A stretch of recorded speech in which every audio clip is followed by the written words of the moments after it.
Steinhouse, and welcome to Money Chat Now. Money Chat Now is a politically charged stock market pre-show giving you the politics of the day and the biggest moves in the stock market.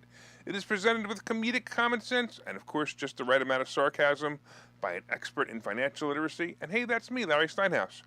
Today is Monday, September 19th, and I want to welcome you to the show. We are here live on Facebook, Twitter, LinkedIn, and YouTube. Hey, you can also find repeats of the show on Rumble and Spotify. And please search Money Chat Now and Larry Steinhouse, and then you can follow me there. Hey, if you'd like to connect to me, if you want to talk to me personally, you can go to contactlarry.com. That's contactlarry.com. There you will find my social media connections, my email, and my text message information. That's contactlarry.com. Hey, just a reminder, if you're watching online, everybody hit that like button right now and hit that share button. Just go over to where it says share and just say share on your feed right now. Don't forget to subscribe to the YouTube channel and like the Money Chat Now page on Facebook. And you can also find Money Chat Now and the Larry Steinhouse Show on Spotify. So please go there and subscribe as well. You can also comment live during the show on YouTube, Facebook, LinkedIn, and Twitter. And please say hi so I know you're watching. Hey, if you haven't joined the Money Chat Now fan page on Facebook, please do that and make sure you can always see the show. If you like the Money Chat Now page, you'll be able to view the show when I'm in Facebook jail, and you know that happens often. I'll be able to transmit there, but not on my own page, so please like the page, and then you'll never miss a show due to the, fascist book censors. All right, on today's show, of course, we're going to be discussing the market recap. We're going to be talking about the new crypto regulations. We're going to be talking about the Porsche IPO, rent prices, and heating bills. Can you tell which direction rent prices and heating bills are going up? Are going. Wow, did I just give it away? Anyway, Money Chat Now is brought to you by Investor Schooling, and you can attend a complimentary class this Thursday by going to investorschooling.com, and there you will learn about real estate investing and stock options trading from those who do it every day. Hey, real quick, I want to thank the following people once again for sharing the page the last few days. I absolutely appreciate it. I so appreciate you guys sharing it. We had Art, we had William, we had Pete, Mike, Mark. We noticed James, also Barbara shares it often. Betsy shares it. Of course, my wife shares it. So thank you so much for doing that. Please share the show with your friends by clicking the share button and sharing it directly to your page or their page. You can also share it in groups as well and help you find friends make more money and laugh in the morning. All right, real quick before we get started, a whole bunch of people I want to say hi to. We have Charles, and we have John, and we have Glenn, and Mike. We have my lovely wife, Linda. We have Jose watching from YouTube. We have Deb and Tom, and Ken the Democrat is here. All right, Ken the Democrat. I don't think I'm going to rant too much today, Ken, so you might be bored. We got Tom, and we got Joe. We got Kevin also watching from YouTube, and we also have Mark and Linda talking to Tommy.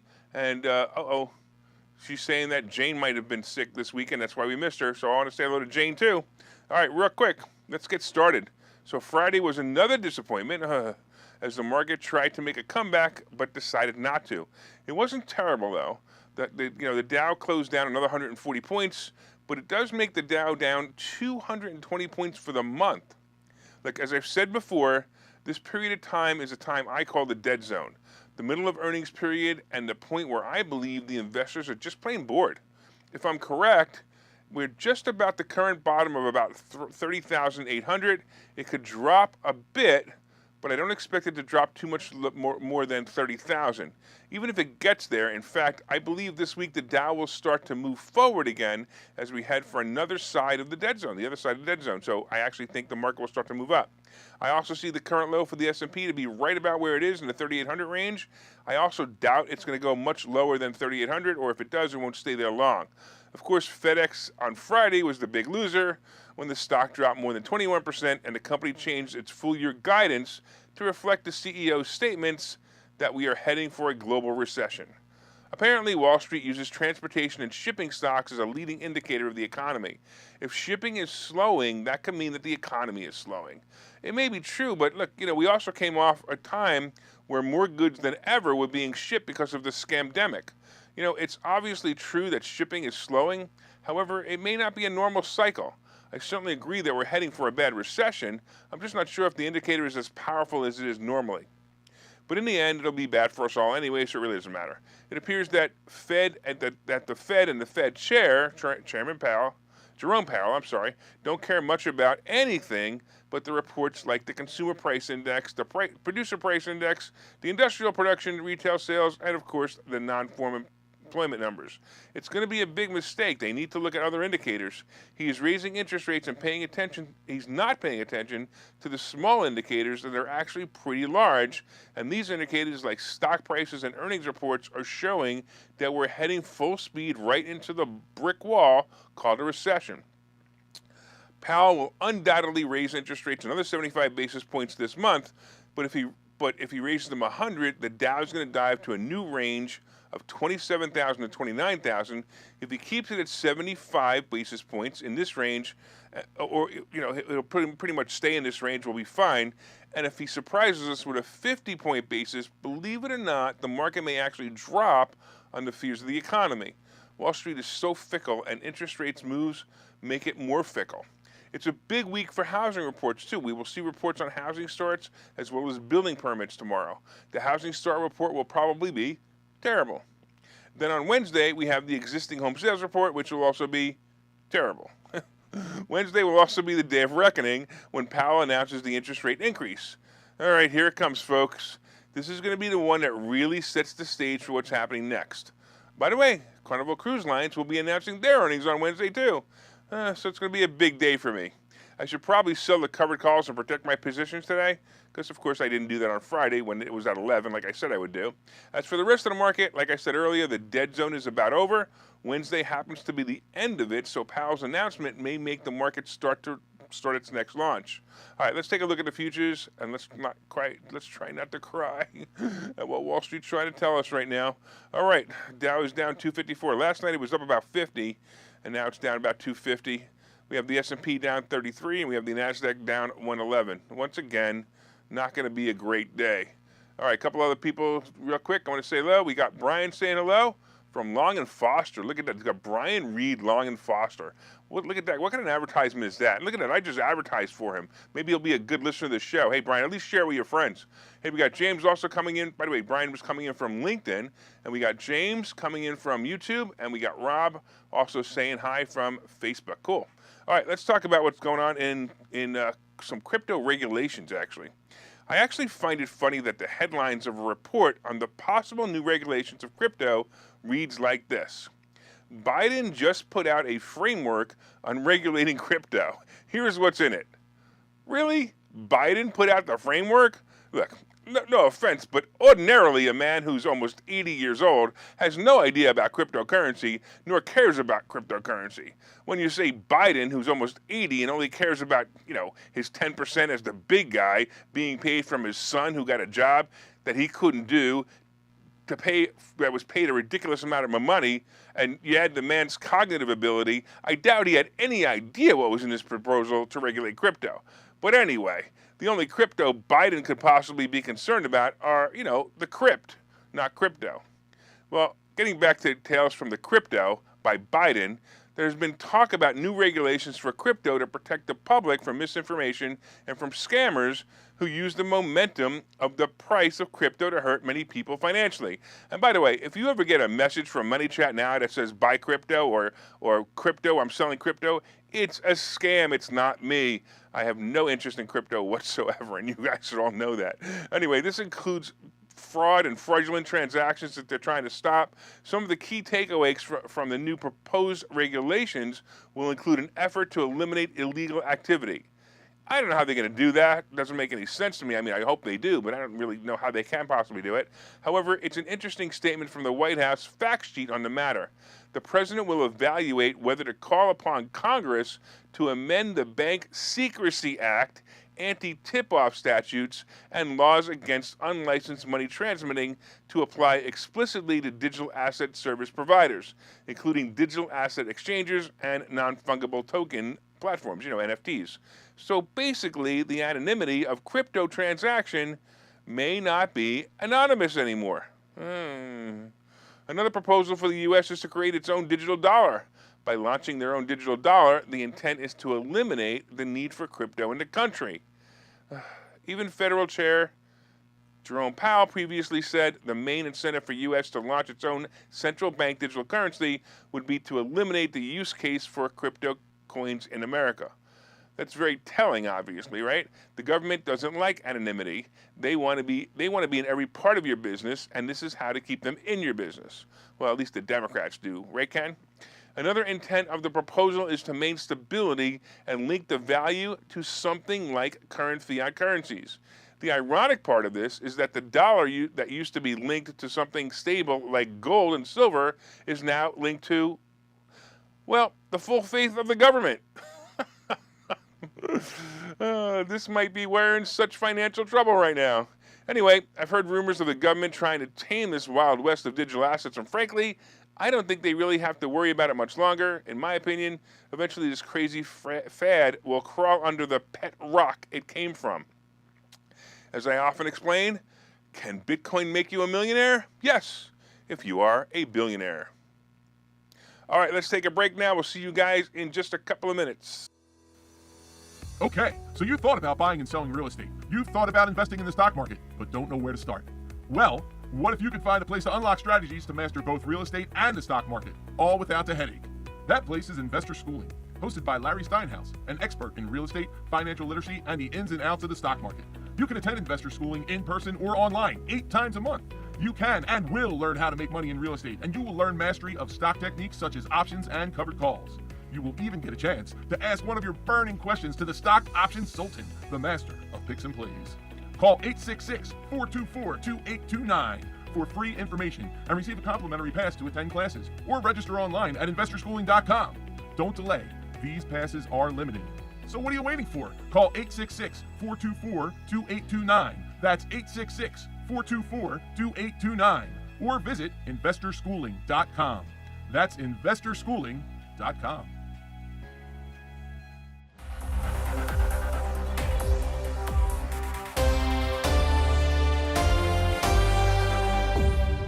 All right, welcome back to Money Chat Now. I'm your host, Larry Steinhouse. And of course, if you'd like more information on investor schooling, you can go to investorschooling.com or call 866-424-2829. That's 866-424-2829. Hey, I want to welcome you back to the show. We are here live on Facebook, LinkedIn, Twitter, and YouTube. Hey, you can also find repeats of the show on Rumble and Spotify. Please search Money Chat Now and Larry Steinhouse on Spotify. Like and subscribe there. And of course, if you'd like to connect to me personally, you can go to contactlarry.com. That's contactlarry.com. And there you will find my social media connections, my email, and my text message information. That's contactlarry.com. Hey, by the way, I wanted to thank everyone who attended our Money Multiplier Conference this Saturday. It was awesome. It was just an incredible event. It was like so much fun, and we had learned so much. We had some superstars there like Chris Noggle, Hannah Kessler, and Bill Walsh. And the event was probably going to be life-changing for many people who attended. Look, if you missed it, I'm sorry to hear that. However, we will announce the next one shortly, and I certainly hope you attend. Thanks again to everyone who attended. Hey, real quick, I want to say hello to a couple people who have joined us. Also, real quick, we have, it looks like Rob has joined us, Michael, and another Mike, and Pauline has joined us. She's watching from LinkedIn. And Ken asks, is Truth Social backed by crypto? I really don't know if that's true or not. I don't know if it's relevant, but I don't know if it's true. So honestly, Ken the Democrat, I really don't know. All right. Also, I got to thank Manny's in Holland for providing lunch last minute. That's true. So the lunch that we had was really good sandwiches.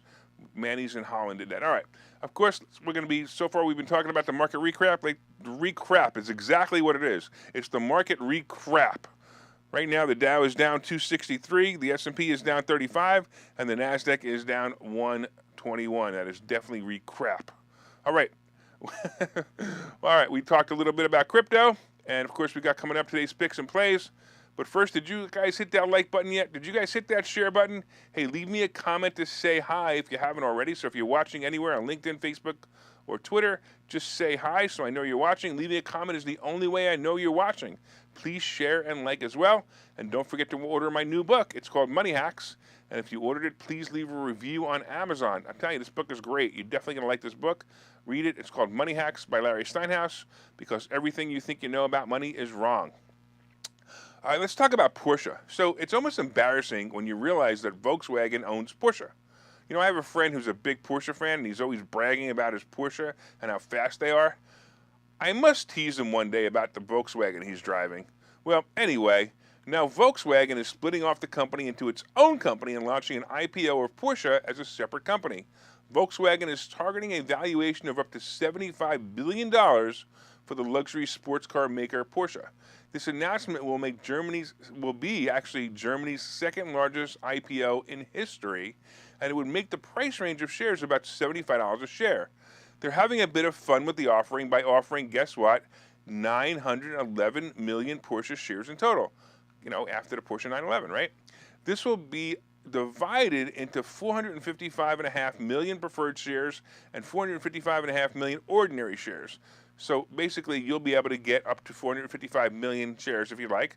A stock exchange prospectus is expected to be published today, after which institutional and private investors can subscribe to Porsche shares. So basically, what will happen is you'll start to see this coming up. It'll probably show up in the next day or two on the stock exchange, and we'll also get to see another IPO fail this year. Here's a really good stock tip on this IPO. Seriously, if it launches as expected at $75 a share, wait till it goes over 100, which will be in a real short time, because if that's the way history has been so far, and then short the stock or buy puts on it. The history of IPOs in the last 2 years should give you a clue, and the fact that we are headed for a recession is the second clue. Who's going to buy luxury sports cars if we're heading into a recession? So I'm going to say that a year after this IPO, I'm going to expect Porsche to be under $25 a share. I'd even bet that the puts are going to be really expensive on this stock because other people know it as well. So I would definitely be careful if you're going to get into this, or honestly, I think it's a great put play. I think it's a great short play. Let's talk about rents. So as we exited the great scamdemic, housing prices took off. They took off. It was great. Along with that, rental prices also took off. Now, it appears now that some rental prices are starting to level off, and in some cases are even starting to drop. Now, it's true that rents went up a bit crazy in the past 2 years. And for one, I got to be honest, I'm pretty happy about it. I'm elated, actually. In fact, I just raised my rents for the season, but as I did that, I realized that it was probably going to be the last big rent increase that I could serve my tenants for quite a while. It's probably the biggest reason I did it anyway. Next year, I'm afraid I'm going to have, maybe tenants might be leaving because the rent might be too high. But like everything, it's a delicate balance. Well, here are some interesting statistics about what current rents are like and where they may be decreasing. I found this information, by the way, on a website called Zumper, Z-U-M-P-E-R, so if you want to take a look at that, it's kind of interesting. And if you want to look there, you can see, it's really nicely posted, too. Here are some of the highest rents right now, by the way. For a one-bedroom apartment in New York City is the highest, and it's just under $4,000 a month for a one-bedroom apartment. That's some rent. New York City, unsurprisingly, saw a 46.7% year-over-year increase in one-bedroom rental prices. Wow. Wow. All right. There's so many things I could say about that. Anyway, there were especially steep increases in few smaller cities as well, such as Fresno, California, and Tulsa, Oklahoma. They saw a year-over-year growth of 40% and 38.9% respectively. Here are some rents for areas that are the top rising rents. These are for one-bedroom apartments. Lexington, Kentucky, check this out. For an average rent of $810 a month, that was actually risen to $810 a month. And Columbus, Ohio has an average rent of $1,190 a month for a one-bedroom. A far cry from the almost $4,000 a month in New York City. And it's probably nicer and cleaner and, less crime. Anyway, there are 5 areas that rents are starting to fall, though, which is interesting, which is Plano, Texas, Irving, Texas, Chicago, Illinois. Rents, I don't think you could pay me to be there with that crazy mayor. Anchorage, Alaska, and Des Moines, right? Des Moines fell the most, about 6% decrease. While rents in some areas are still rising, rents are starting to fall off soon. Look, I saw this in 2008 when I noticed that rents dropped about 20% overall. It was pretty bad. Look, we're heading for something like 2008, so expect this to be a problem. However, if you buy real estate correctly and understand the numbers, you will be fine. As a real estate investor, always make sure that the numbers can hold me through the bad times. That's what I do. I make sure they can hold me through the bad times. This was a valuable, probably the most important lesson I learned in 2008 and one of the most valuable lessons that I teach at investor schooling. So definitely, if you want to do that, you definitely need to do that. All right, let's talk real quick about heating bills. I guess it's no surprise that this winter we will see some of the highest heating costs in history. The big price increase is natural gas. Natural gas has more than doubled this year because of the global supply shortages made worse by the war in Ukraine. Look, they're expected to remain elevated for months as fuel needed to light and heat homes during the winter the price goes up. The supply crunch has made it substantially more expensive for utilities we purchase or purchase power, and those costs are being passed on to customers. Electric heating isn't much better. What has always been an expensive way to heat homes is being made worse.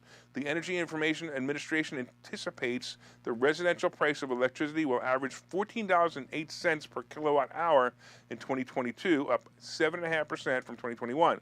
The agency forecasts record gas consumption this year among surging prices, in part because power producers are limited in their ability to burn coal instead of supply and all of so okay, let me do that again. Their ability to burn coal is instead to supply constraints is done because of the supply constraints and plant retirements. Wow. I wonder why they can't burn coal. Let's get into that. Oh yeah, I forgot. It's the new Green Deal.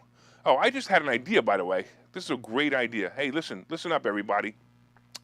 I'm going to sell a new line of goods. It'll be products all about the new Green Deal. You know, like sweatshirts, gloves, blankets, candles, and anything you will need to get through this winter because of the limited supply of energy. Anybody want in? Anyway, getting back to the story, the U.S. Consumer Price Index for electricity in August climbed 15.8% over the same month a year ago, the biggest such 12-month increase since 1981, according to a report from the U.S. Bureau of Statistics. The strain is particularly acute in New England. The region is investing heavily in renewable energy sources. So New England is having the most trouble because they're investing heavily in renewable energy sources. Do I need to say anything more? Hey, New England, I have a new Green Deal sweatshirt for you if you'd like. I wonder if I can get Mike Lindell to help me with this. He can call the company something like My Green Nightmare.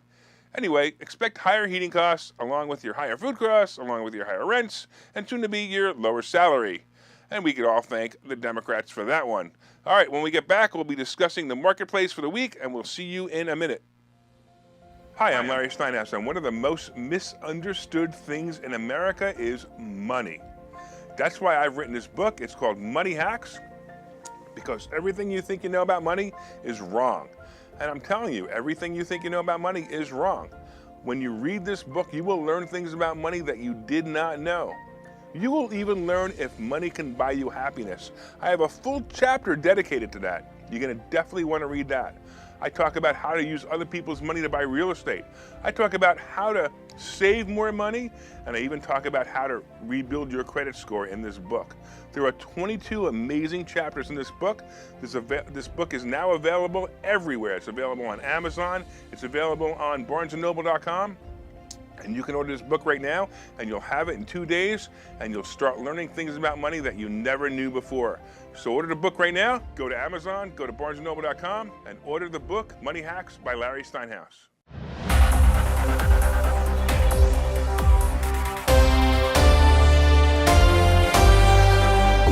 All right, I'm Larry Steinhouse, and welcome back to Money Chat Now. And of course, if you'd like to be a sponsor on this show, you can be a sponsor. Just let me know. Reach out to me via Messenger. Don't forget, we have a Spotify channel. That's right, you can subscribe to the channel and listen to all the reports. They're broken out for your enjoyment. Real quick, somebody had something really fun. Tell Ken the Democrat to go to the next bus to New York City. That's pretty funny. All right, there was something in there. I could scroll past me so I can't see what it was. That wasn't what I was looking for. All right, by the way, hit the share button. Hit that like button. Tell all your friends about the show. Let them know it's both entertaining and educational. Please share it on your page or in groups that you feel will enjoy the show. All right, I'm not looking forward to today's market at all after what I see. It looks bad again. Last week we had the FedEx chair tell us that he expects a global recession, and even though we all feel that way, his title of FedEx CEO makes it more official, and that scares the market. Why do they got to do that? Why do these people got to come out here and say, hey, I'm going to talk doom and gloom? Do you think they have puts on their own company or something? I don't understand. By the way, it looks terrible this morning already, as I said before. I can't really get a handle on what to buy, though. It seems that everything keeps heading for its 52-week low, and that always scares me. It always feels like the stocks have further to go when that happens. I'm seeing all of my favorites dropping this morning again, of course. Once again, my best advice for today is to kind of stay cautious for another week, then slowly adding to your positions as we approach the earnings seasons again. We have Carnival Cruise Line announcing earnings on Thursday, and that might be a catalyst for the travel industry. We'll have to see. If they could show a profit for the first time since the scandemic, we may have a big winner. All right, let's take a last look at the futures and see if we can get a glimmer of hope. Yeah, I don't think so. All right, it's not good.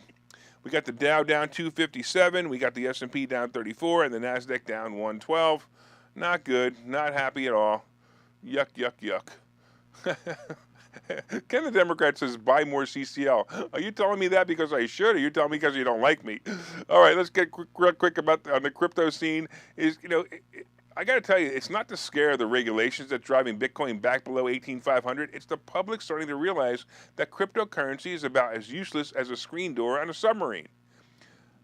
Ethereum launched a new platform, and they're also down below 1,300. Look, if you're a hoodler, you're nuts. It's as simple as that. Get rid of this stuff, move on, forget about it.